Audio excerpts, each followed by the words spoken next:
afternoon, good evening. Welcome back sa ating channel, Liza Shop.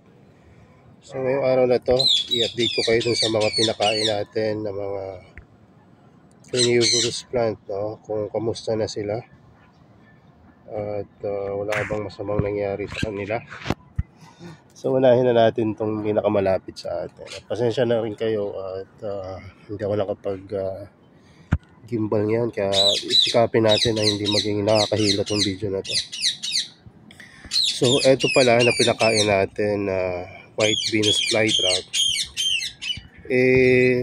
hindi naman napasama sa kanya, kundi doon lang sa trap na pinakain na hindi niya kinaya yung malaking pagkain na binigay natin. So ayan, para alam nyo na rin, kaya hindi tayo madalas nagpi-feeding, no?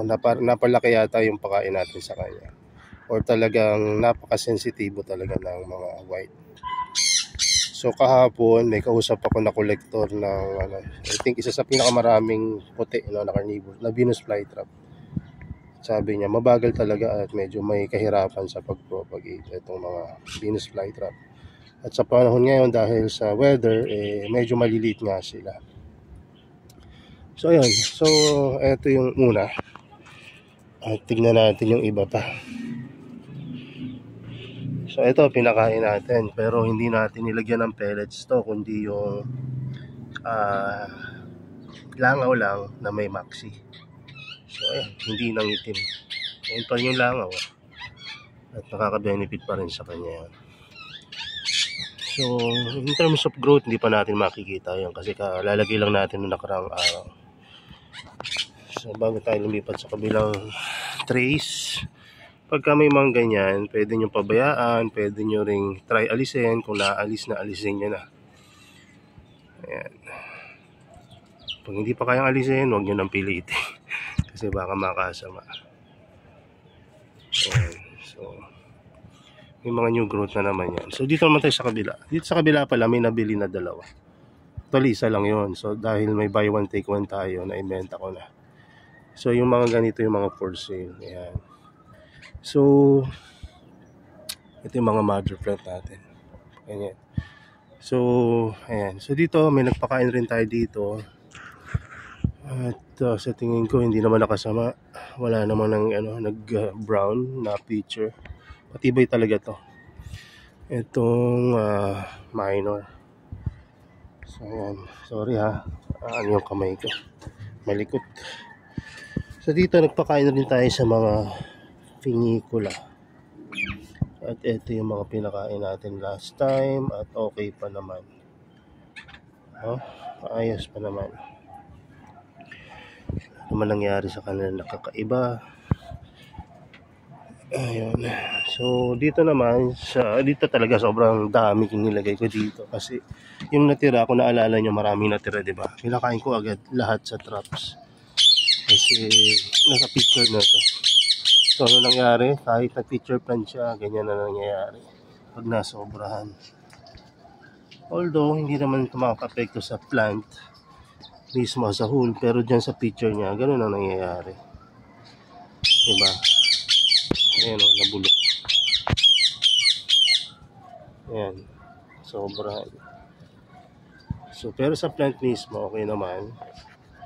Ang ganda pa rin ng new growth, lalo na itong mga hinihintay nating mga seeds. Ayan. So matataba na yung mga seed pods natin. Sana maka-harvest tayo ng magandang batch ng mga seeds dito. So tingnan naman natin sa ibang mga, eto pala pinakain rin natin to last time. Yan, diba? Close na close. Ang ganda nung pagkaka-close niya. Talagang walang nag-leak, kaya successful to at makakaasa tayo na maganda yung magiging tubo na neto. So speaking ng Venus flytrap, may mga paparating pala akong Venus flytrap ngayon. At hopefully ngayon din makarating rin yung Nepenthes and Helianthera na order natin. Actually Nepenthes lang yun, may pre na Helianthera, diba? So yan. Dito, ito ko naman tayo pinakain dito, pero parang tinan yung maigi. Ano yung nasa gitna? Parang may parang merong ano, tawag dyan.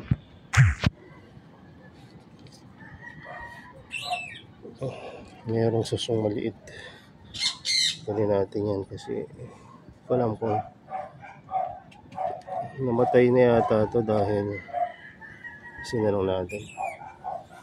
May ano yan, may pesticides, manas lang niya. Don't think kakayanin niya mag-survive sa ganong klase ng pesticides. So yan, tingnan pa natin. Ito, alam ko na dilig ko to ng Maxi. So okay naman, wala namang hindi kaiga-iga yung pangyayari or wala pa. So lalagay ko to sa mas maaraw unti-unti hanggat mapunta sa pulsan. So tingnan pa natin, parang may pinakain rin ako dito eh. Ano ba yun?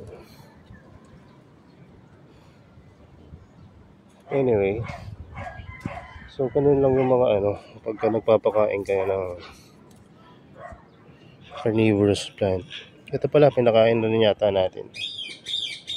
Ayan. So pagka maayos, maliit lang yung papakain nyo, walang masamang epekto yun. Unless maparami yung lagay nyo tulad nung nangyari dun sa puti. No? Kaya pinakamaganda talaga low ppm, tas spray. Pero huwag yung sandamakmak na spray pagka may Maxi. Kasi pagka may Maxi, alam nyo na, magka-algae yan pag nasobrahan. Plus yung klima ngayon na medyo mabasa, yun, perfect combination yan para matunaw yung mga Venus flytrap natin. So, ayan. Itong mga to, plano ko nang ilipat kasi yun nga, malilim masyado at mukhang uulan din. Kung hindi man ulan to, isang masamang ismag to na galing sa ibang bansa. Ang dami palang mga ibang mga lugar na affected ng smog, hindi lang Pilipinas. Nung nakaraan nakita ako, anong lugar yun? Parang Egypt yata yun or around basta Middle East. Yan. So anyway, yun lang muna yung ating update, no? So pagka magpapakain kayo, wag yung sobra-sobra. Much better nga kung spray na lang, pero light misting lang. Ayan. So, yun lang muna. God bless sa inyo. And bye-bye.